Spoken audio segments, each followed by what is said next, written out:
I'm not sure I understand. You got the brains. I want you to tutor him. Percy is flunking history. Nothing seems to be able to motivate him. Hey, I'm challenged. You're lazy, self-involved, and spoiled. That's quite the challenge. So, you're going to take on a little teaching job. I know how you enjoy teaching. Yes, but I still have classes, and I don't... Rosenberg, it's time to give something back to the community. I know you want to help your school out here. Ask me how I know. How do you... I just know. And that's from Buffy. Think about that phrase, you have to give something back to the community.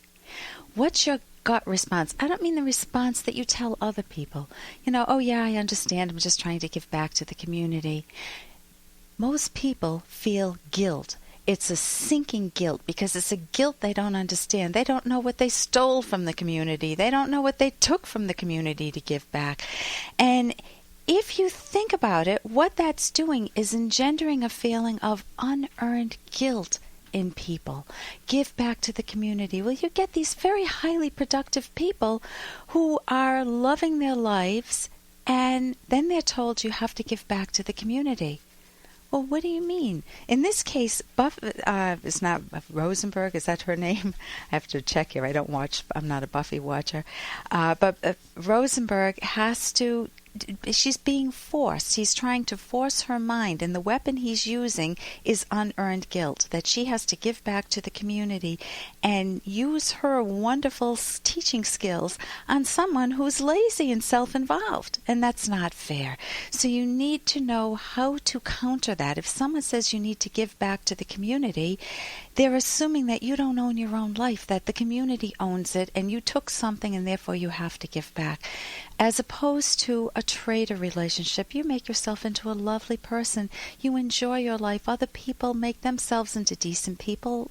They enjoy their lives, and you trade. It's a mutual voluntary trade, not a forced trade. So I'm against all forced trade. I'm Dr. Ellen Kenner. My show's The Rational Basis of Happiness, and that means that you want to ditch unearned guilt in your life. If you've done something terribly wrong, or even a small guilt thing that makes you feel guilty, and you know that it's wrong, then you own responsibility for that. But none of this unearned guilt, none of this, you're making me sick because you don't eat your food on the table, none of that type of guilt. If someone tries to make you feel guilty, you want the response that my daughter had towards me when she was a very young child. We were driving in the car and I was trying to make her feel guilty for something she didn't do. I wish I had the example, but I remember she just looked at, I didn't see her, but I could hear it in her voice. She just said, "Mom, are you trying to make me feel guilty?" Boy, that stopped me cold in my tracks. And from that point on, I monitored that. I did not want to do that to my daughter, to douse her with unearned guilt. So I'm Dr. Ellen Kenner. My number's toll-free, 1-877-DRKENNER. I'm a clinical psychologist.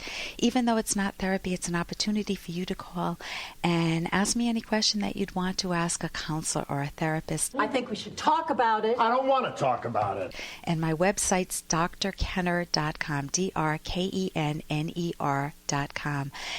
Here's an email I received from Margie. This is about a young girl who's wearing a very short skirt. Hi, Dr. Kenner. The other day I asked my stepdaughter to go inside and change her clothes because she was wearing a short skirt. She threw a fit. She yelled at me. She said, "Just wait and see what my dad has to tell you," which I took not only as a threat, but I also found very disrespectful. We live half a block from school. When she yelled at me, she was barely getting inside the car. I turned around and said, "Excuse me, what did you say?" She didn't say anything back. I told her, "You know what you can do. You can get out and walk to school." Now, in my opinion, I was right. But my husband threw a fit. He told me I should have just ignored her. She's almost 10. It's been 4 days now, and he is still mad. Do you think he is right? I would really like your opinion. Thanks, Margie. Now, Margie, when you're a kid, if I were a kid her age, I'm almost 10 years old, I went to the Gap, I got a new skirt. It's short, it's what all the girls are wearing. I love this skirt. I feel even a little sexy in it. I feel pretty in it. And my stepmom comes in and tells me that to go, she orders me, she threatens me, she says, go inside and change your clothes. She's trying to override my judgment. Now, my response is, I would be really upset. Don't tell me what to do. Notice at this point something's happening in the conversation. We're no longer having a conversation about the skirt. We're having a conversation about don't tell me what to do. And then you come back and you said, honey, don't tell me what to do. Don't threaten me. And so now it's become a personal attack. Both of you are attacking one another. It's no longer a skirt issue. So at that point, your husband's saying, oh gosh, I wish this didn't blow out of proportion.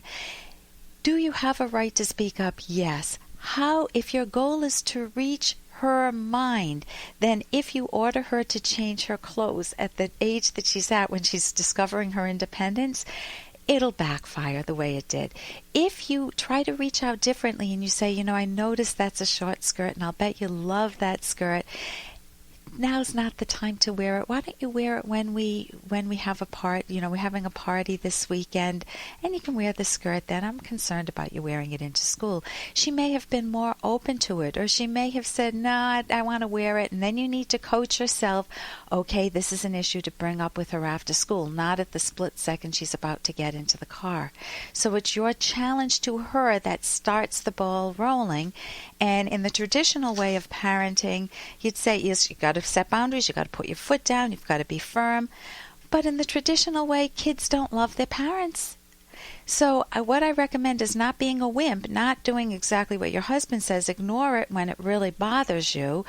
But her comment back to you, I wouldn't ignore that. She needs to suffer the natural consequences. If she yells at you, you don't have to drive her to school. That's true, especially when it's only a half block away. But you need to learn good communication skills so you never have to shut your mouth when you see something that bothers you. Never have to be a pushover or a doormat as a parent, but you never let her walk over you too. And I recommend going to my website, drkenner.com, and reading the book, How to Talk So Kids Will Listen and Listen So Kids Will Talk.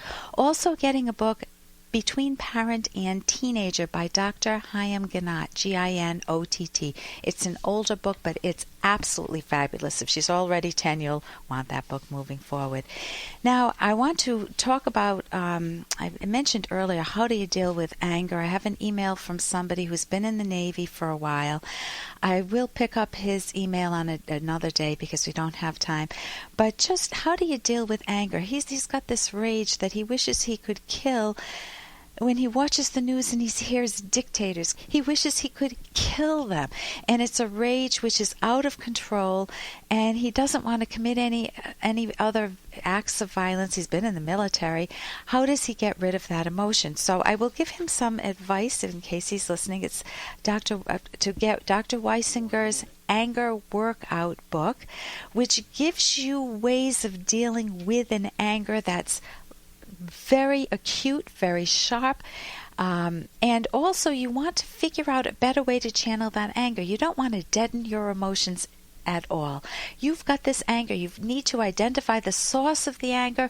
Where does this anger come from? Does it connect with anything in my own childhood? Did I lose a buddy during the war or multiple buddies during the war due to these fighting a battle against these perverse dictators? Did I see the horrors that they cause other people? If that's the case, fight for the right ideas in the culture. Killing a dictator will only make that dictator leave and another dictator come in his place. You need to get better ideas into the culture, writing letters to an editor, writing a book, writing an article, or supporting an institute that supports the free mind. I'm Dr. Ellen Kenner on the Rational Basis of Happiness. Look forward to being with you. Here's an excerpt from The Selfish Path to Romance, the Serious Romance Guidebook by clinical psychologist Dr. Ellen Kenner and co-author Dr. Edwin Locke. Respect your partner's need for private time. People are individuals first and partners second. No matter how wonderful living with a romantic partner is, it necessarily will take some attention away from yourself. Sometimes people need time to do things alone. Partners need some freedom to do things in their own way, such as how they cook meals, what time they go to bed, how and if they make the bed, when and what they eat, what time they get up and shower, what TV shows they watch, if any, when they go out and for what purpose, shopping, etc. They need to be free of concerns about always checking what their partner would want. Having some time alone reinforces your sense of being an individual. You can download Chapter 1 for free by going to drkenner.com, and you can buy the book at amazon.com.